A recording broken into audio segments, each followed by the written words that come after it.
Hivi unajua kwa bajeti ya shilingi 1,000 tu wewe mwanafunzi wa CBE unaweza ukapata unlimited internet kwa masaa 24. Hii ni TTCL Uni Wi-Fi na hapa nipo CBE naitambulisha kwako mwanafunzi, na ni rahisi sana kujiunga. Unachotakiwa kufanya tu ni kwenda kwenye simu janja yako, washa Wi-Fi alafu chagua TTCL Wi-Fi. Pale utaweza kujisajili kwa kuandika namba yako ya simu sambamba na password yako, kisha utaomba control number ambayo ni shilingi 1,000 tu. Hii control number ni kwa ajili ya kifurushi chako, utalipia na utaanza kuconnect mara moja.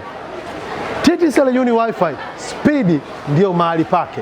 Kuanzia hapa nilipo Morogoro Road, Mwananyamala, kwenye vimbweta, hostel na matenti, kote wanasikia baridi kwa internet ya kasi kupitia TTCL Uni Wi-Fi.